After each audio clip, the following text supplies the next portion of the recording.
My name is Erica Spann, and this is reality assignment number 3. Mr. Smith, it is such a pleasure to have a young African American husband and father so invested in the success of his young prince. I'm glad you've done your research and have questions about ensuring the developmental health of your child. I'd like to briefly discuss the basic building blocks for thinking about success. So, with a brief discussion on developmental theories, we will talk definitions and observations.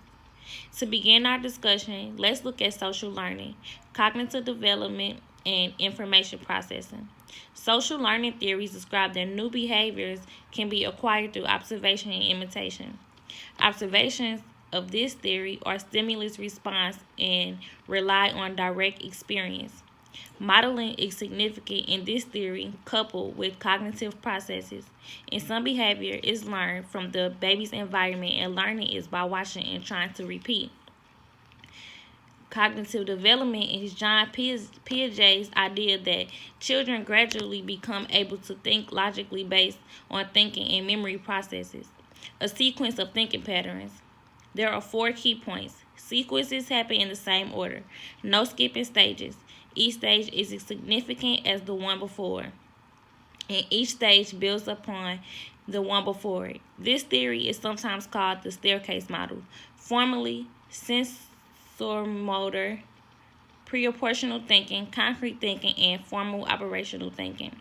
This brings us to information processing. Mr. Smith, it is important that as you begin to learn the different theories, that you can begin to understand how your child's development will happen gradually and at an ongoing pace. There will always be changes, just over the time they become less visually noticeable. Information processing is the model that is most used to explain mental processes.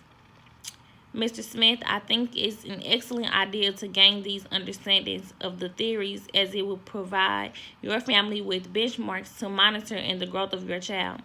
You will learn that there is significant importance to both the social and physical environment that you choose to have your child grow in. For an example, you and your wife will have significant impact on gross motor skill development. Stimulation and interactions will have great influence on early developmental milestones. From birth to around 6 years of life, fine motor development will build upon the former.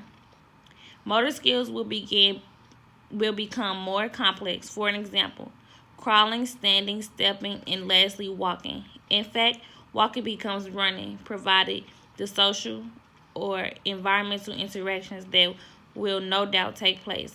Mr. Smith, I hope our brief introduction to the theories of child development have given you some insight and provided you both examples and explanations to help you better impact the development of your new child.